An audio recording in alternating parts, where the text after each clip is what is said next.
Hello. So in this video, we're going to talk about Vaclav Havel's play Tomorrow. So if you don't know who Havel was, he was a writer and dissident in communist Czechoslovakia, who then became really the leader of the Velvet Revolution in 1989, during which Czechoslovakia broke away from the Soviet bloc. The communist government collapsed and was replaced by a republic, the Czechoslovakian Republic. Havel became its president. He then subsequently, I believe, became president of the Czech Republic, which broke from Czechoslovakia to form the Czech Republic and the Republic of Slovakia in 1993, I think. So Havel was a revolutionary.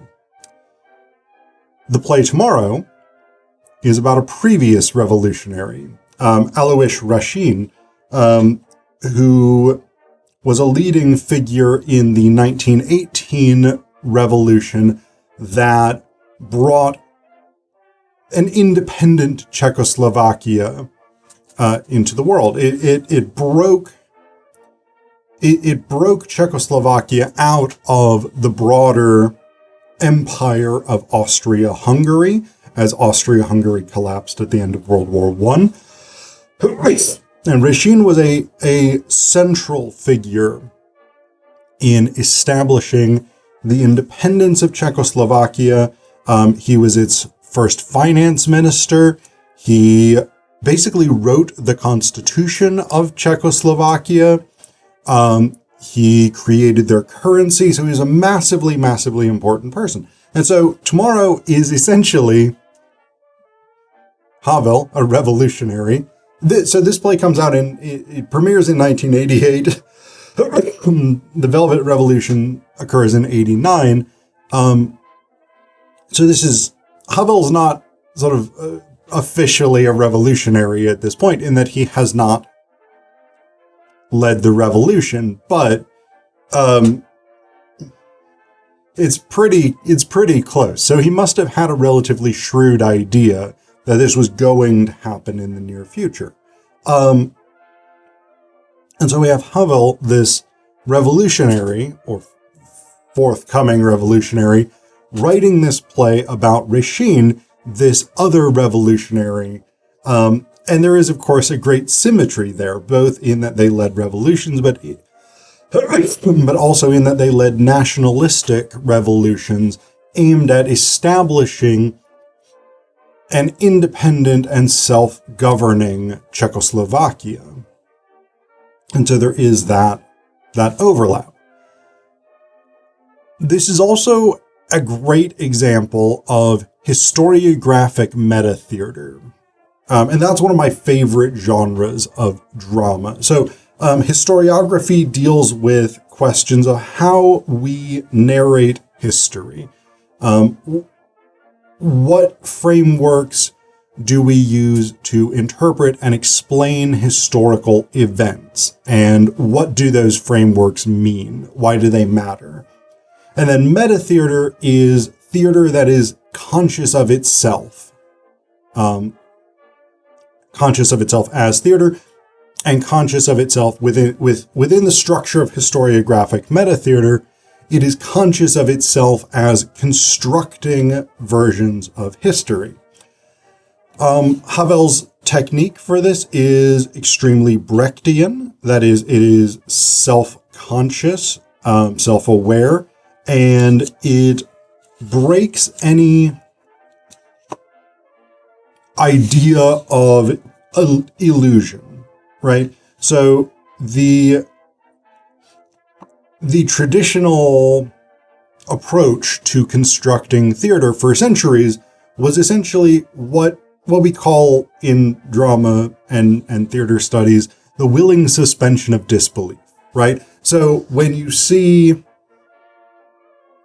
Hamlet or Nora in Ibsen's Doll's House, or whoever it is, right? When you see these characters on stage, Antigone, Oedipus, whatever, when you see these characters, we are meant to accept the illusion that we are actually seeing the story of Hamlet or Nora or Antigone or whatever it is.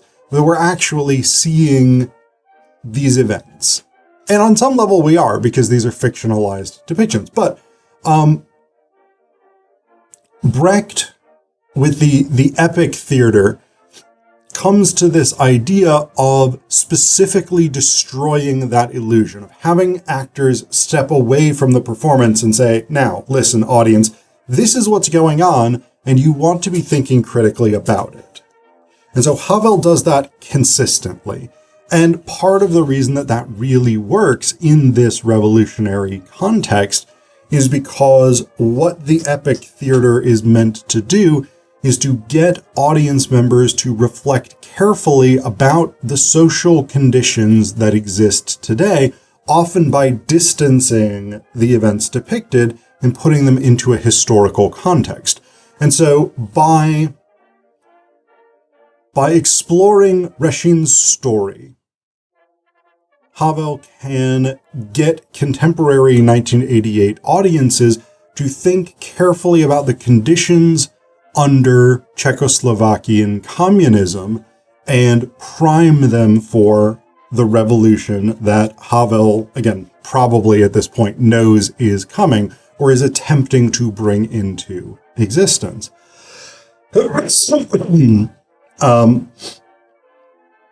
And one of the things that Havel does throughout this play that I think is really, really cool is there is this sort of consistent history lesson type vibe to it, but it's this sort of, it's got this feel, like what it feels to me is this sort of amateur historian approach where like historical enthusiasts, and I'm thinking here especially of like caricatures of history lectures by old school scholars who really like to romanticize the past, and especially by historical amateurs who are not necessarily trained in the best practices of telling accurate history. But it's got this sort of enthusiast's vibe to it. So, for instance, in the first portion, they play out a bit of a telephone conversation between Rasin and Tusar, who's in Vienna, and it's listened into on the other phone by Mrs. Rasin, who apparently that was just the thing that they did.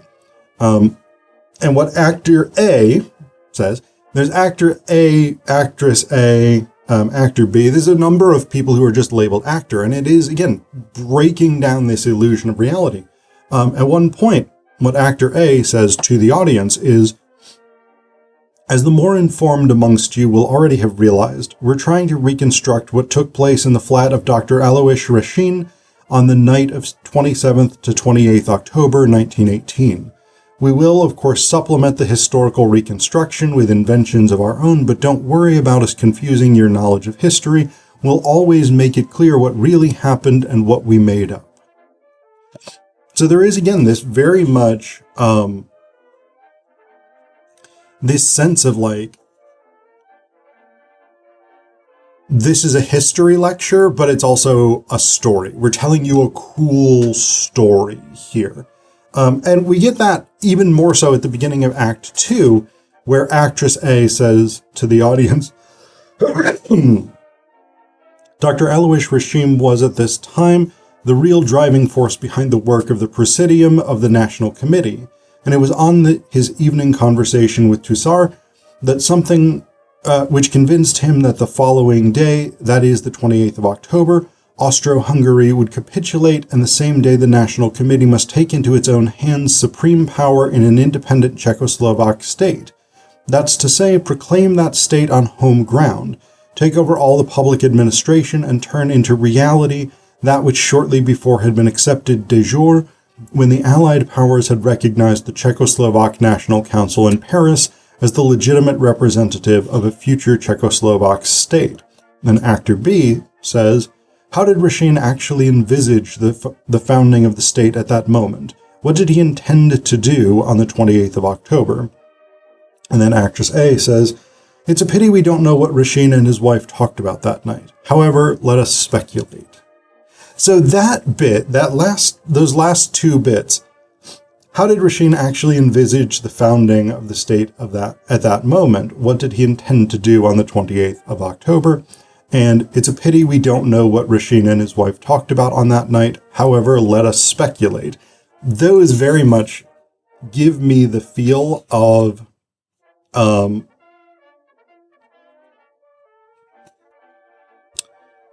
again, this sort of like public lecture approach to history, in which you are sort of priming the audience for thinking about something that is not necessarily historically grounded. You are making up a narrative, but a narrative that to greater or lesser extent fits with the established facts. And this is a really very effective way of telling history, because we think about history in terms of stories, but it's also not necessarily an accurate way of telling history, in that you are speculating, and you could make better or worse speculations based on the existing evidence, but this is the sort of thing that like enthusiasts often do. And this isn't a bad thing inherently. It's great that people are excited about history. I'm excited about history. But one of the problems also ends up being when that enthusiasm for speculation becomes unbridled from the facts, and then you get into pseudo-history, pseudo-archaeology, pseudoscience, etc., etc. That's not really relevant to tomorrow. Havel is not really dealing with that. But one of the things he does do that I think is very interesting in the play is there are these competing interpretations of the October 28th revolution and what exactly happened. And we get some of those competing views discussed here. Like at this, in this instance, actress A says to the audience, many books have been written about what happened on the 28th of October. Countless testimonies have been published and great debates unleashed. But fortunately, it's not our aim here to reconstruct what happened on that day. Let's go back now to the evening before, or to be more exact, to the night before. So that idea of so many versions of this have been recorded historically. That's really significant for historiographic metatheater, because it tells us that this is a historical construction, right? That there are multiple ways of constructing this as a narrative. And that's really what historiographic metatheater is about pointing our attention to the way that this particular telling of historical events is constructed in a specific way to a specific end, but it could be constructed otherwise. And so Havel brings in all of these different perspectives on the revolution. Some people are claiming claiming credit. Some other people are claiming credit. Some people blame, or some people assert that it was the leadership that really drove the revolution. Some people assert that it was this set of journalists who proclaimed the armistice in a big banner in their window in their shop in Prague, and that sort of gathered the people's enthusiasm. Some people assert that it was the people themselves, etc., etc. So we get this sort of laid out here. Memorable the day. This is getting toward the end of the play. Actress B says, the more memorable the day of 28th October became in public awareness, the more people claimed recognition of their own contribution and protested that the contributions of others were overrated. Year by year, as the anniversary approached, new witnesses, new actors, new analysts emerged. We'll close this whole diversion with a relatively simple, but in our opinion, most likely hypothesis. As ever in history, the truth is somewhere in between. The people would have been nothing without the leaders, and the leaders nothing without the people. Both sides obviously made their own contributions. The unforeseen and spontaneous action of the people was, in that moment, the chief support for the political acts of the leaders in Prague, and the political acts of the leaders were the only thing which could at that moment have changed the will of the people into the political reality of an independent Czechoslovakia. So, this is an interesting one because there is a theory of revolutions, and I forget who originally postulated this. I learned about it as an undergrad in a history class. But basically, in order to have a successful revolution, you need a revolutionary situation. That means things have to be reasonably bad for the vast majority of the people. There has to be a large amount of discontent.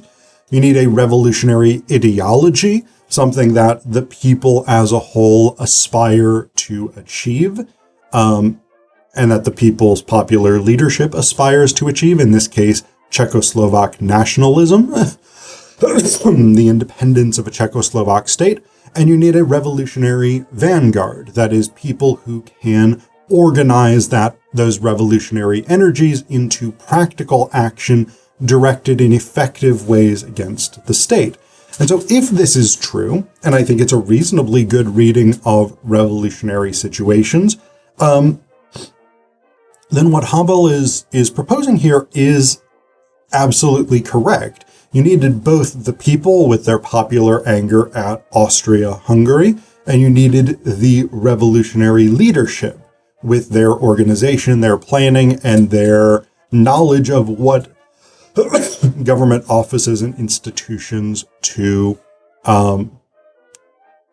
occupy first. This is also, of course, quite important for Havel as a forthcoming revolutionary, because he wants to prime his audiences for thinking in revolutionary ways and to align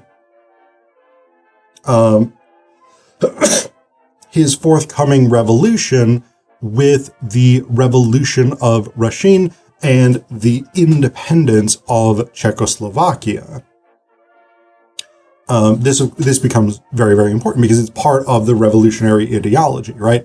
This idea of breaking away and establishing freedom, breaking away, in this case, from the sphere of Soviet influence, which means toppling the communist Czechoslovakian government, and instead replacing that with a republican or democratic form of self-rule in an independent Czechoslovak nation. Havel is encouraging people to think about this in this way.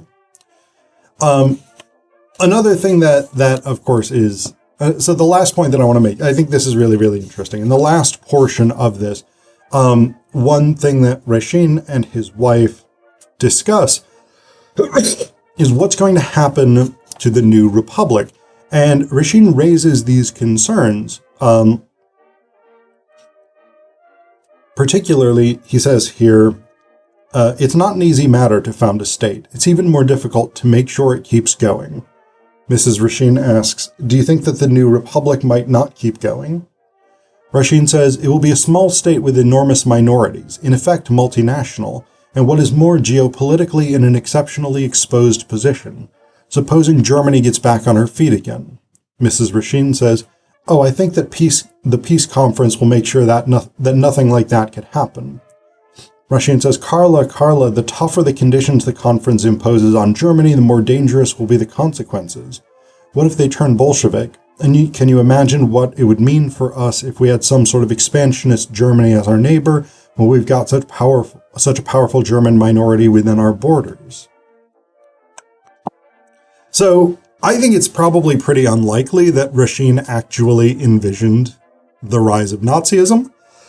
But Havel, from the perspective of 1988, 100% knew about the rise of the Nazis. He 100% knew about the very common historical interpretation that the rise of Nazism is in large part driven by the onerous conditions established in the Treaty of Versailles at the end of World War I. And he would be 100% aware that a big part of the Nazi claim to Czechoslovakia was the German minority in Czechoslovakia. And so again, this is historiographic meta-theater 101. This awareness of future events, even if not the terminology of future events, is put into the mouth of Rasin to make him a vehicle for, again, reflection on current events, right? Because the question becomes part of the reason that it's thrown in there, what if Germany becomes Bolshevik, is because the most likely threat to an independent Czechoslovakia in 1988-89 would be the Soviet Union, right? A very powerful expansionist neighbor, not necessarily right on their border, but the Soviet bloc right on their borders. And so there are these questions that, again, in 1988 would be incredibly relevant for anyone planning for an independent Czechoslovak state in the near future.